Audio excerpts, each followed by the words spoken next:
Daí, galera do Espírita Pop, sejam bem-vindos a mais um episódio feito com muito carinho aqui na Comunhão Espírita de Brasília para todo o planeta Terra, colônias espirituais acessórias. Estamos juntos hoje para falar de rotina. Acalma, Senhor, a minha rotina. Bora? Tamo junto.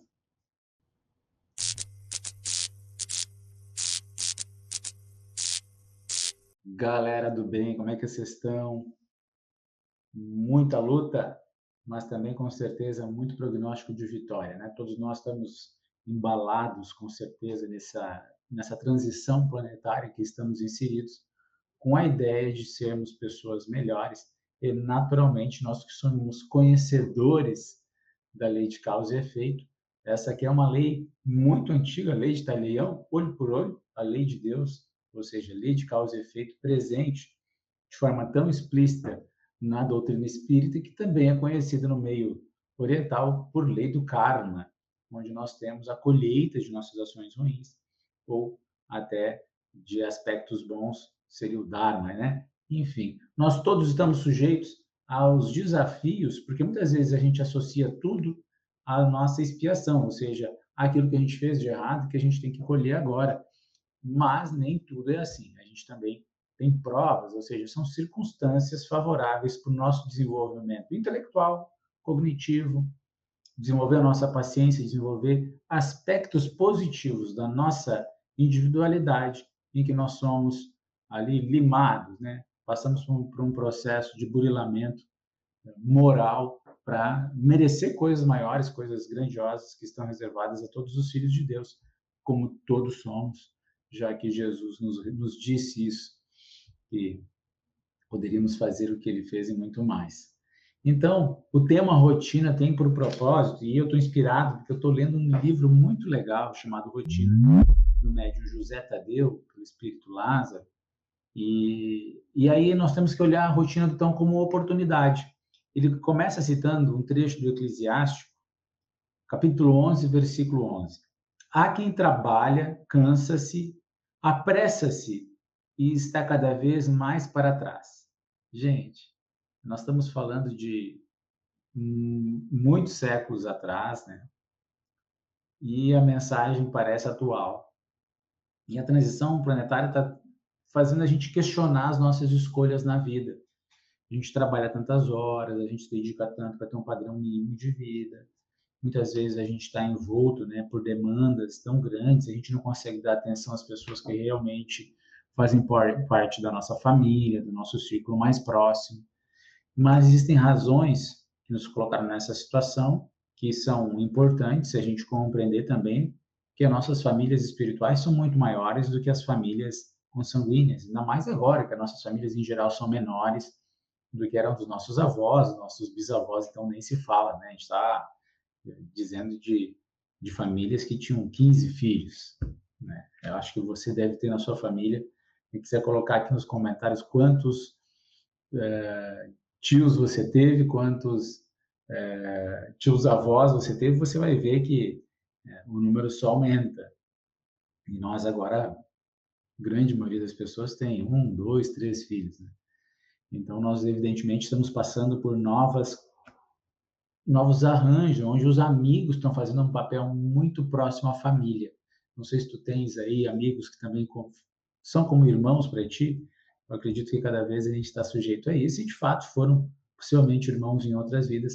E nós também estamos tendo, no nosso colega de trabalho, muitas vezes, estruturação de amizades e também de resgates, onde nós estamos tentando aprender uns com os outros a suportar-nos com um pouco de cordialidade, né?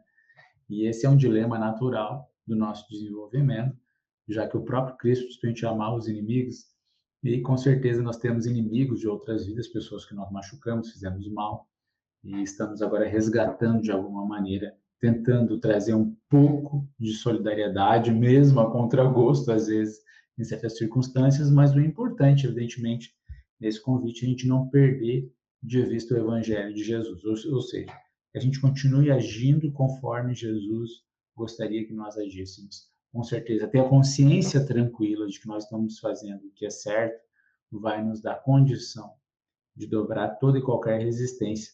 Por isso que ele te recomendou dar outra face.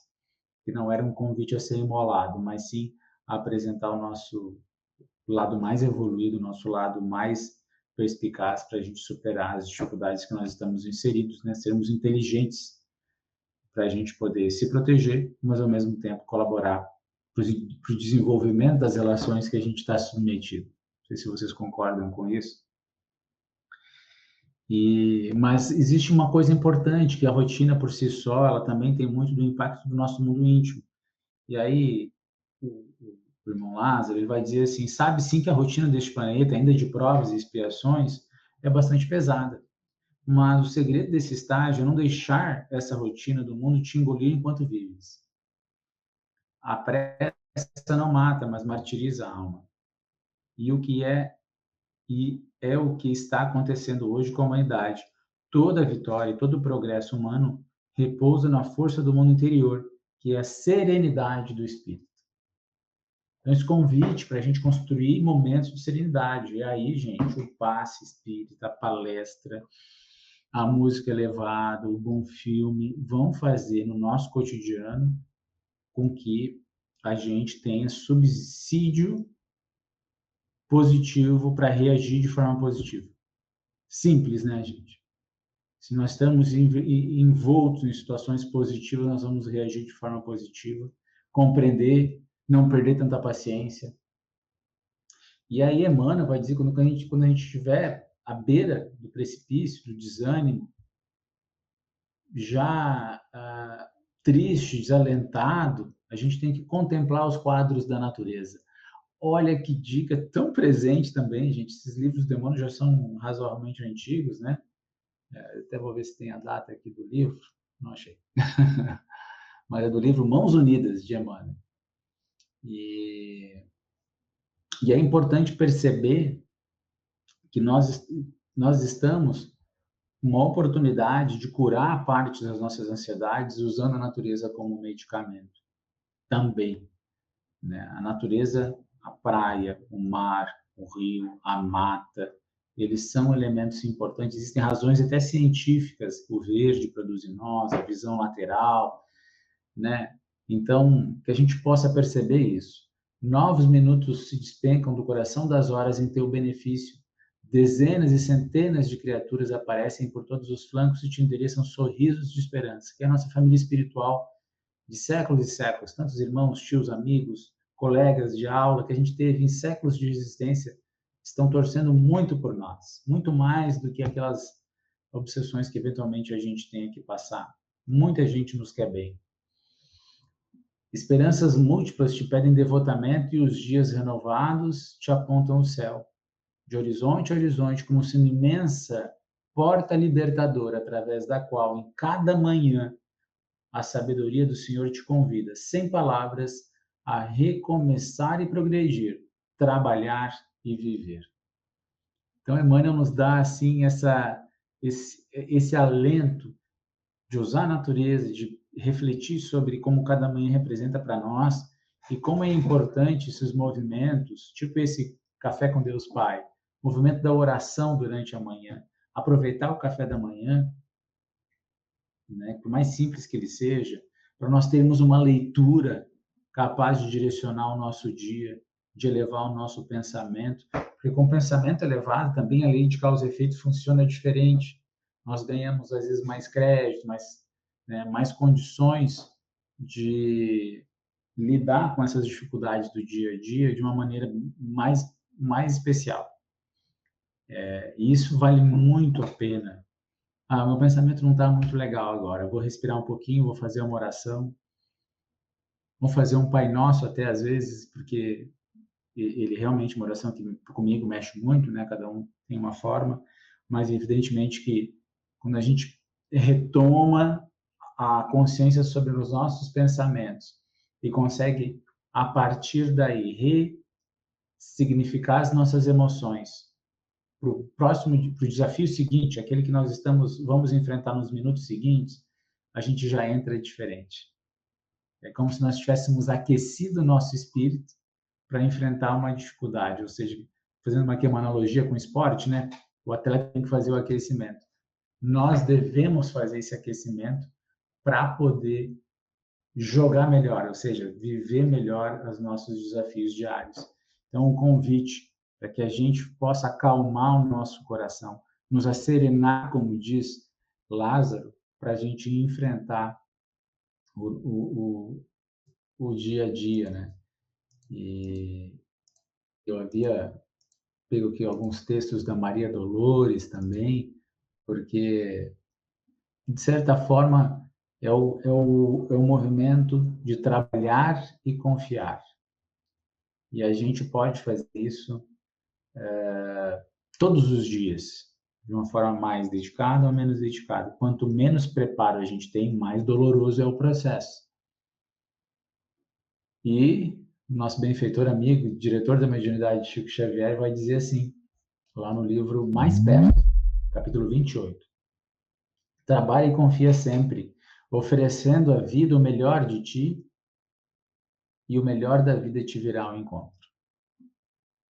Compreendemos a pausa de repouso para o refazimento preciso, a fim de prosseguirmos trabalhando. Entretanto, é imperioso reconhecer que a inércia em si é ferrugem no arado e golpe na produção. E a gente veio para não parar mesmo, gente. Que coisa boa, né? Porque às vezes a gente se sente culpado de não parar. A gente só tem que organizar um pouquinho o nosso corre para a gente poder ser amoroso com as pessoas que são importantes para nós. Que se alguém partir, a gente saber que a gente tratou com carinho, fez o que pôde, né? Então, ter essa consciência de que a gente tem que dar valor, elogiar as pessoas, né? E demonstrar afeto por elas, mas também a gente sabe que as dinâmicas que a gente está inserido têm um propósito muito importante no nosso processo educativo. Não recuses nem percas o privilégio de trabalhar, servindo ao bem, porque ainda mesmo nas circunstâncias mais constrangedoras, o trabalho se te converterá numa bênção. E ainda que te custe lágrimas, essas mesmas lágrimas, se perseveres nele, eu enrolei tudo aqui, né, gente? Daqui o Flávio vai fazer uma brincadeira, vocês vão ver. Essas mesmas lágrimas, se perseverares nele, se transformarão no caminho em alavancas de apoio e balizas de luz. Com certeza. Jesus está nos dizendo que se a gente perseverar, a gente seria salvo. E a perseverança, com certeza, é a permanência no trabalho. Então, mais um elemento importante para a gente poder meditar, serenar o nosso coração, confiar que o trabalho vai nos conduzir a benefícios e fazer com que a gente consiga chegar a patamares maiores. E para nós terminarmos aqui, Chico Xavier Coração Missionário, autores diversos, nós temos um poema da Maria Dolores. Rotina. Alma querida, não reclame do trabalho em excesso, nem da repetição que te domina. A abundância de serviço é base do progresso, e repetição para nós é lei divina.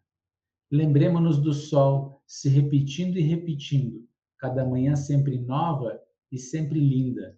Rotina está no pão que nos sustenta, nas tarefas que temos lado a lado, na limpeza e até na vestimenta, tanto quanto em qualquer aprendizado.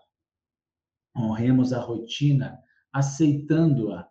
Sem rotina, o trabalho não produz. Sigamos a rotina, dia a dia, e teremos a vida com Jesus. Fiquemos com Deus, que a gente possa acalmar no Senhor as nossas demandas cotidianas e sigamos juntos com fé e esperança. E nós somos os artífices da regeneração. Somos os trabalhadores da última hora. Simples, mas unidos uns aos outros, nós venceremos pelo bem. Que Jesus nos ampare e nos sustente em todas as demandas, em todas as provas. Que assim seja.